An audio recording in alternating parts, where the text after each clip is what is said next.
र म अहिले राति कति बज्दैछ अहिले 11 बज्नु आँटेको छ। भर्खर हाम्रो चाहिँ काम छुट्टी भएर चाहिँ अन्त आज के भएको नि भाइलाई चाहिँ जाउँ न बिच घुम्नु जाउँ भन्यो है। के भएको नि बाकामा साथीहरूसँग के डिस्कस अब के दुःख मन पऱ्यो कि है अचानक बिच आएको छ हो अहिले। अनि यहाँबाट म देखिरहेको छु। अब यहाँबाट राति छ तपाईँहरूले त केही देख्नु हुँदैन हो, देखिरहेको यहाँ पुरा बोटहरू हो, माछा गनाएर त्यो क्या हो त्यो गनाएर हो देखिरहेछ उयोहरू त्यो लहर क्या अब देखिरहेछ कि मलाई चाहिँ पानीसँग अलिक डर लाग्छ क्या। अनि अब त्यसो त जान्न। अनि यहाँ एकछिन अहिले रोकेर फ्रेस भइरहेछ। सो यो चाहिँ बाटो अन्त यहाँ चाहिँ बोटहरू छ, यो स्यान्डमा बोटहरू छ अनि पर चाहिँ बिच छ। यहाँ मैले देखिरहेको छु। अब यहाँ क्यामेरामा त देख्दैन, मेरो त यो क्यामेरा झन् आइफोनको क्यामेरा हो कि झन् अब राम्रो देख्दैन भनेको नि। अनि यहाँ चाहिँ यस्तो है।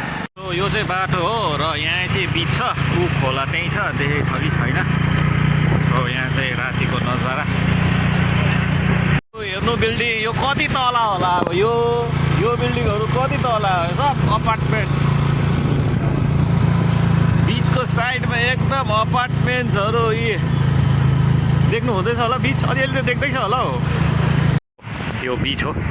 अब बिचको नाम चाहिँ के हो अब म गुगल म्यापमा एकछिन खोजेर चाहिँ अब भन्छु अब यस्तो।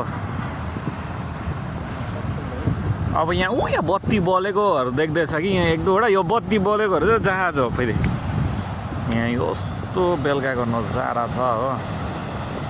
यहाँ हाम्रो हिरो आज लिएर आएको खै के भयो अचानक यहाँ जस्तो छ।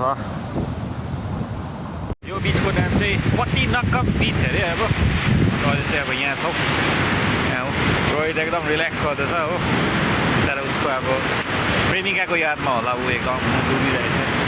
अनि एकदम बिच हो, मजा आइरहेछ। मलाई चाहिँ पहिला अस्ति एकखेप आएको थिएँ म आन्ध्र प्रदेशबाट बिएड गर्दा चाहिँ आएको थिएँ म। त्यतिखेर चेन्नईतिर मेरिना बिच आएको थिएँ। अब अहिले चाहिँ यो पत्तीनक्कम ब्रिज अरे बिच अरे छ। यो लाइट बले चाहिँ पक्का सिपहरू